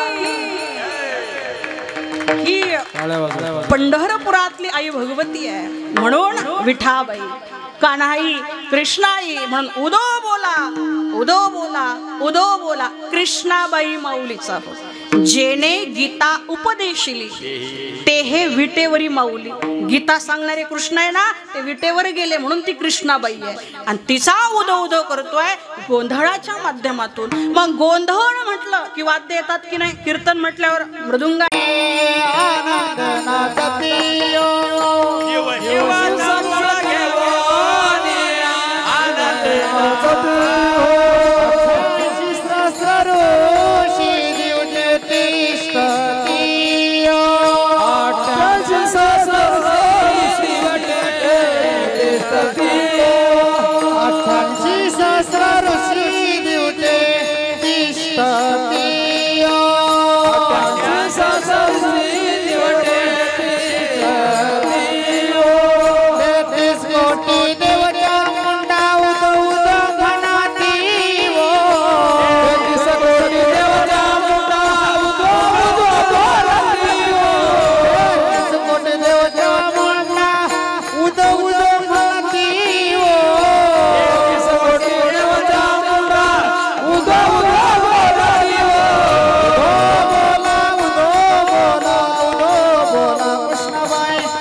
बोला कृष्णाबाई माऊलीचा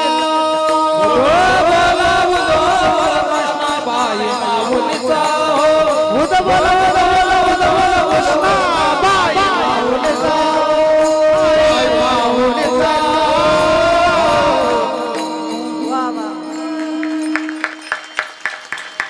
ह्या अभंग मीटर मध्ये बसवायला असेच गायक वादक पाहिजे साधन आहे महाराज त्या चाली लावलं आणि नुसतं चाली नाही त्या रंगवणं अगदी उत्कृष्ट सुंदर अशी साथ आहे जीव शिव समळ घेऊन आनंदे नाचती हो कोण 88 सहस्र ऋषी दिवटे तिष्ठती हो 33 कोटी देवच्या मुंडा उदो उदो बोलती हो गरजती हो म्हणती हो काय म्हणतात उदो बोला कृष्णाबाई माऊलीचा हो हे कोणतं समळ आहे हे 88 ऋषी कोण आहे कुठं आहे हे का तिष्ठतात या सगळ्याचं चिंतन उर्वरित काही मिनिटांमध्ये आपण बघणार आहोत तत्पूर्वी वारकरी संप्रदायाच्या नियमाप्रमाणे सर्वांनी एक वेळ गोडाचं भजन करायचंय सर्वांनी आपले दोन्ही हात वरती करा विठोबा रखुमाये विठोबा रखुमाये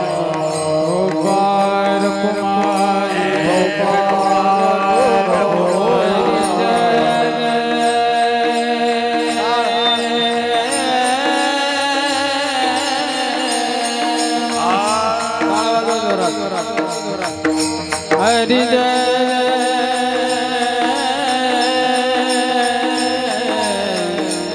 हरि जय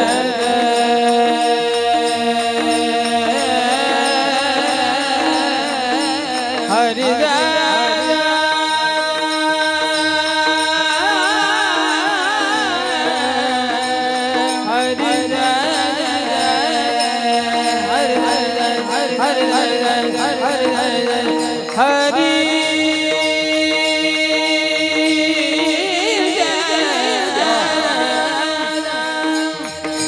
हरि जय हरि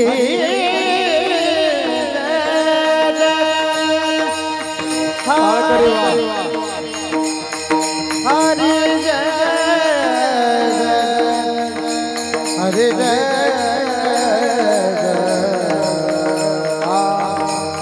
हरि जय हरि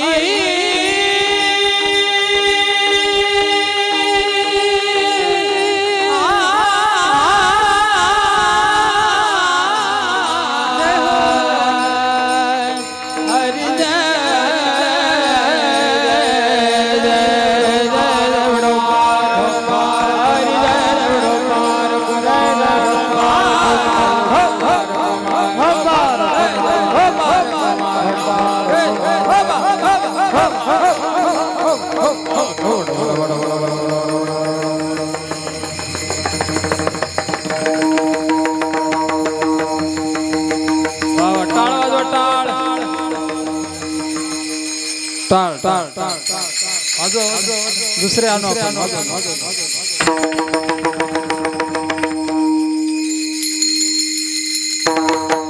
वा वा टाळ टाळ टाळ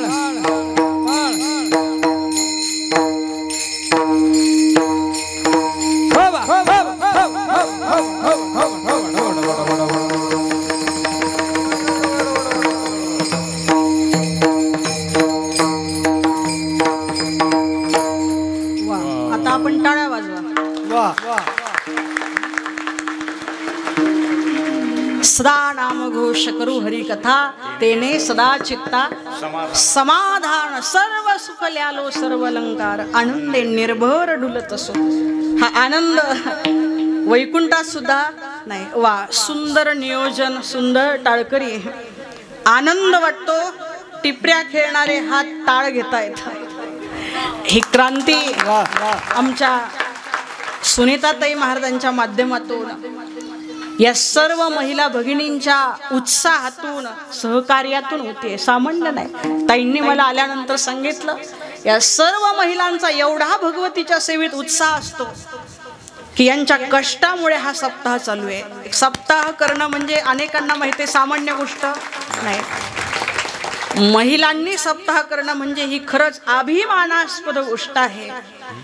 स्त्री शक्ती ठरवलं तर काहीही करू शकते. आज पहिलाच दिवस आहे. एवढं चैतन्य या धर्ममंडपात आहे. हे सर्व यांच्या उत्साहामुळे आहे, यांच्या कार्यामुळे आहे. म्हणून पुन्हा एकदा कोंगाई माता महिला भजनी मंडळाकरता जोरदार टाळ्या वाजवा. संप्रदायाच्या नियमाप्रमाणे तुम्ही सगळ्यांनी भजन केलं. भजन करणं क्रमप्राप्त आहे. तुका म्हणे येते भजन प्रमाण. मी आल्यानंतर सांगितलं कीर्तनात चिंतन असतं, चिंतनात कीर्तन नसतं. भजन महत्वाचं आहे. त्यात व्याख्यान किती झालं याला महत्व नाही. महाराजांनी एवढं सुंदर विठोबा रखुमाई गायलं आणि ते भजन इतकं गोड होतं की हाच रस याला कीर्तन रस म्हणतात. ब्रह्मरस घेऊ काढाना हा काही वेगळा नाहीये.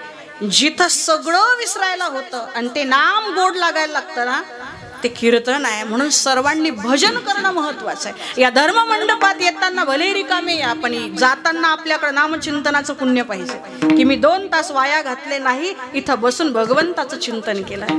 म्हणून सर्वांनी भजन केलं. सगळ्यांच्या मनापासून धन्यवाद. अभंगाच्या माध्यमातून शांतीब्रह्मनाथ महाराज म्हणतात सर्व व्यापक असणारा त्या कृष्णामाईचा गोंधळ व्यापक स्वरूपाने घातल्या गेलेला आहे. त्रैलोक्यात तिचा मंडप दिलाय, 4 वेदाचा फुलवरा लावलाय, 6 शास्त्र 18 पुराण अनुवाद करण्यासाठी आले. पण त्या गोंधळामध्ये वाद्य पाहिजेत ना.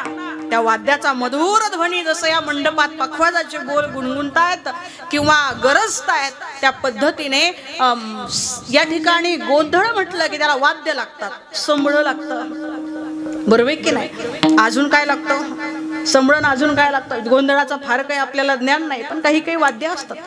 तुनतुन लागतं. अशा अनेक गोष्टी या अभंगामध्ये फार वाद्यांची चर्चा नाहीये, संबळाची चर्चा आहे. या संबळाचा जो आवाज आहे हे संबळ कोणतं आहे म्हटले जीव शिवाचं जे ऐक्य आहे त्यातून निघणारा जो अनाहत ध्वनी आहे तो या गोंधळातला संबळाचा ध्वनी आहे. कारण हा गोंधळ अलौकिक आहे, लौकिक स्वरूपाचा नाहीये.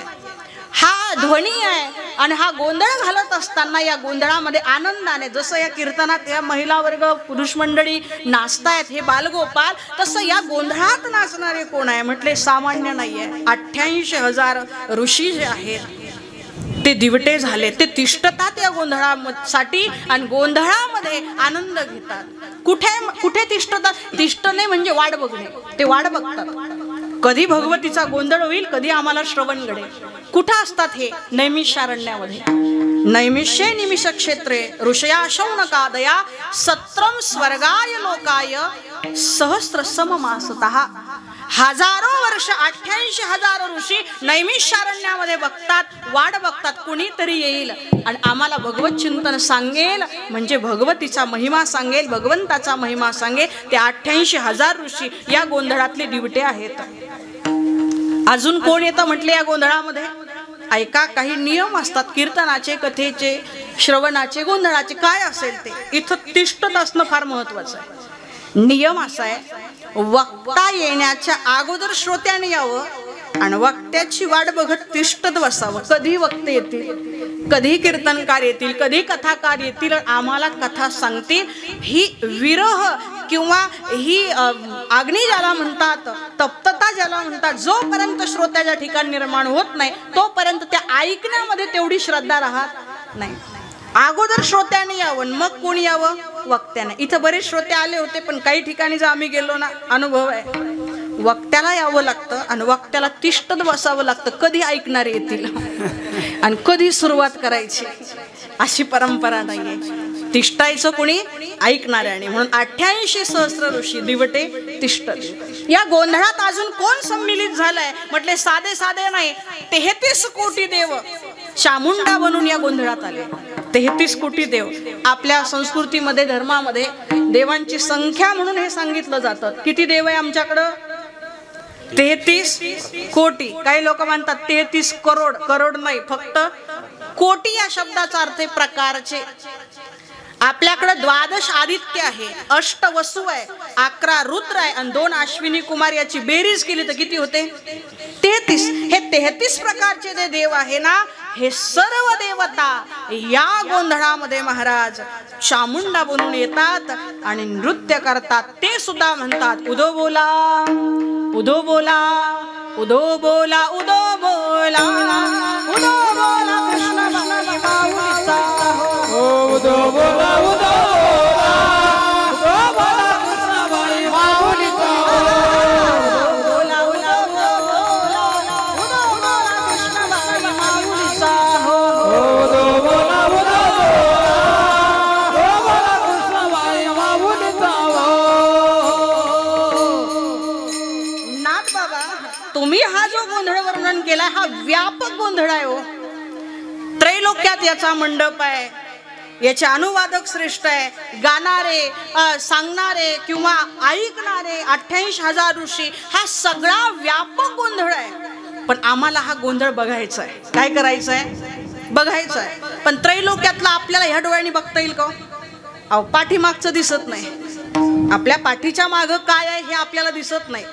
तेव्हा संपूर्ण मृत्यू लोकावरचं, संपूर्ण स्वर्गातलं, संपूर्ण पाताळातलं गोंधळ बघता येईल का? नाही. अहो, एवढा मोठा गोंधळ आहे, एवढे त्याच्यात गोंधळी आहे, एवढे सगळे आनंद घेतात. हा सुख सोहळा किंवा हा गोंधळ आम्हाला जर बघायचा असेल तर आम्ही काय केलं पाहिजे? नाथबाबा म्हणतात, हा व्यापक गोंधळ या जगदंबेचा बघायचा असेल ना, तुम्हाला एक पत्ता देतो आणि एक तिथी देतो. त्या पत्त्यावर, त्या तिथीला जर आलात ना तर हा व्यापक गोंधळ तुम्हाला बघायला मिळेल. कोणत्या तिथीला आणि कोणत्या पत्त्यावर? अभंगाच्या शेवटच्या चरण. आषाढी कार्तिकी तुझ्या गोंधळाची दाटी हो. आषाढी कार्तिकी तुझ्या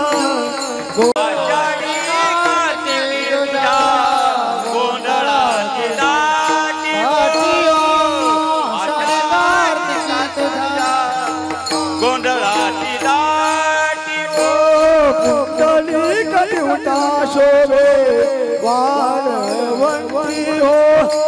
कुंडली कदिवटा शोभे वाळवंती हो. कुंडली कदिवटा शोभे वाळवंती हो. कुंडली कदिवटा शोभे वाळवंती हो. एक जनार्दनी अंबा उभी जनार्दनी अंबा उभी ठेवून कटिवा. उदो बोला, उदो बोला, कृष्णाबाई माऊलीचा हो.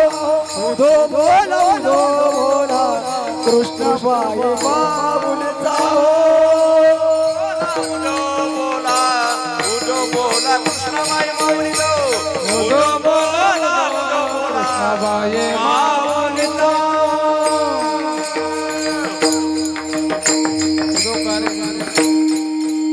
हा गोंधळ बघायचा असेल, नवे नवे ही नाटी. किती समाज असतो, किती व्यापक गोंधळ आहे. एका डोळ्यात तरी मावतो तो साथ एकच असते हो. पण कधी कधी मुलाने चांगलं काम केलं तर पाठीहून हात फिरवते, जवळ घेते, प्रेमाने कुरवाळते. आणि कधी कधी जर काही वाईट काम केलं तर हातामध्ये एखादा झाऱ्या उलटणं काठी घेते आणि पिटाई करते. या किती आया आहेत? जवळ घेणारी वेगळी आणि पिटाई करणारी वेगळी आहे का? दोन आहेत का? एकच. आई किती आहे? एकच. वेळ आली तर कुरवाळते आणि वेळ आली तर शस्त्र उगारते. तसं महाराज साध्या पोळ्या भक्तांसाठी ती पंढरपुरात उभी राहते. आणि जरा अवघड लोक आले, दैत्य आले की मग हातात त्रिशूळ घेते, हातात तलवार घेते आणि तीच भगवती दृष्टांचा संहार करते. म्हणून त्याच भगवतीचं रूप पंढरपुरात उभा आहे. प्रमाणम भवाब्दे रिदम मामकानाम नितंबकराभ्याम धृतो येन तस्मात् विधातुर्व सत्ते धृतो नाभिकोश परब्रह्मलिंगम भजे पांडुरंगम. कटेवर हात ठेवून उभी आहे प्रमाण सांगण्यासाठी. तुम्ही इथपर्यंत आलात ना, आता भवसागर तुम्हाला कमरे इतका आहे. म्हणून त्या आईजवळ जाणं महत्वाचं आहे. ती आई कोण आहे? कृष्णामाई आहे. म्हणून उदो बोला, उदो बोला. ज्ञानराज माऊली, ज्ञानेश्वर माऊली, ज्ञानराज माऊली, ज्ञानेश्वर माऊली, ज्ञानराज माऊली, ज्ञानेश्वर माऊली, ज्ञानराज माऊली, ज्ञानेश्वर माऊली, ज्ञानेश्वर माऊली, ज्ञानराज माऊली.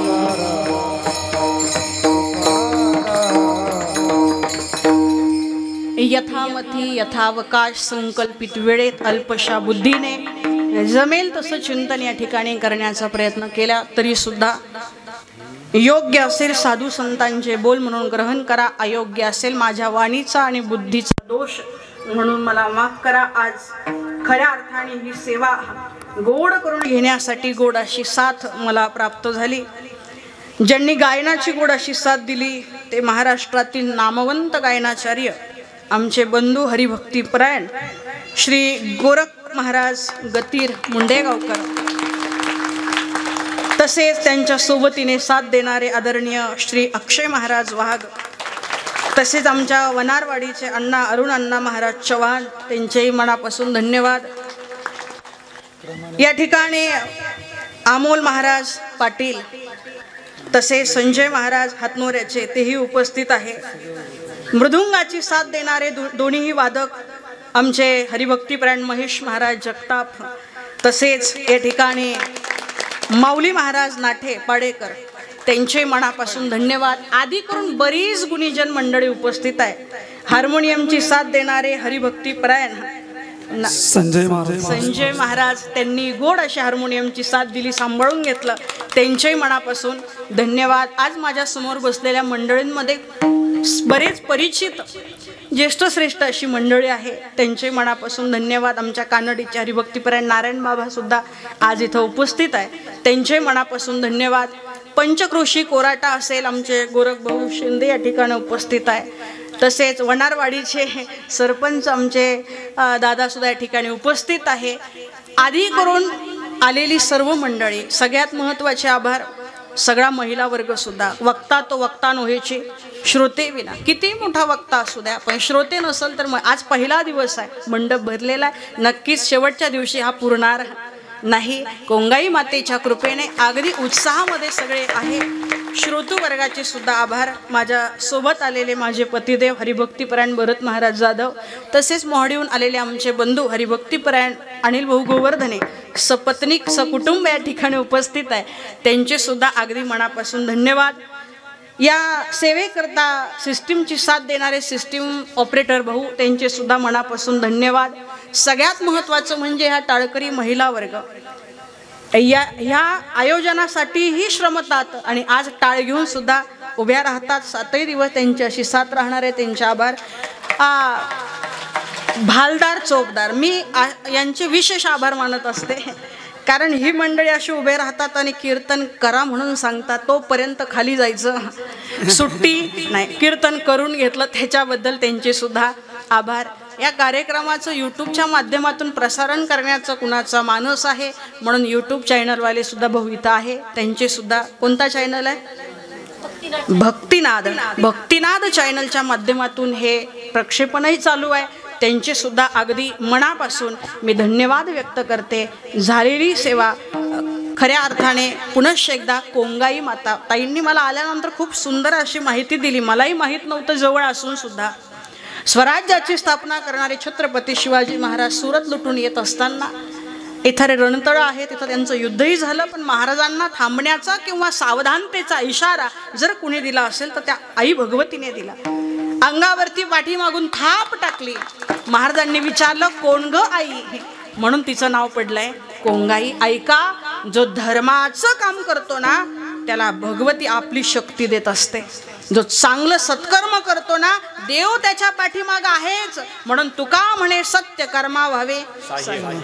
छत्रपती शिवाजी महाराज एक दैवी तर आहेतच, पण अगदी हेतू सोज्वळ सत्य असल्यामुळे अनेक देवता त्यांच्या कार्यामध्ये त्यांना मदत करायच्या. त्यात एक देवता असणाऱ्या आपल्या भगवतीने सुद्धा त्या स्वराज्य कार्यामध्ये महाराजांना मदत केली. आपण तिला प्रार्थना करूया.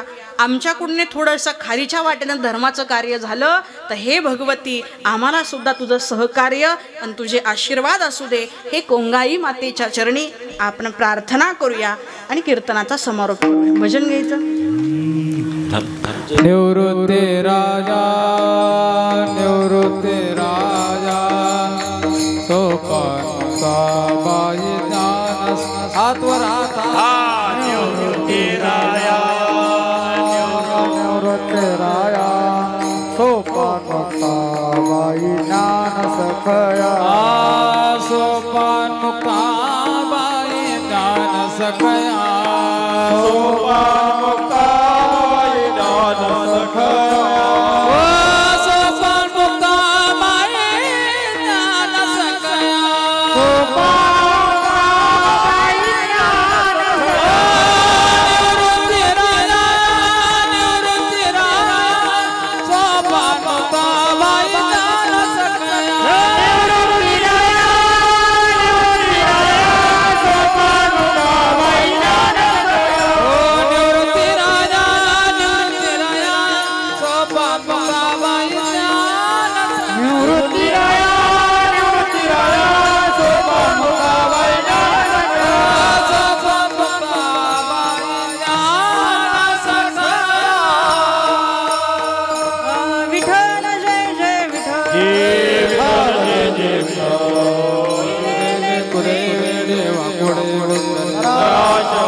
परम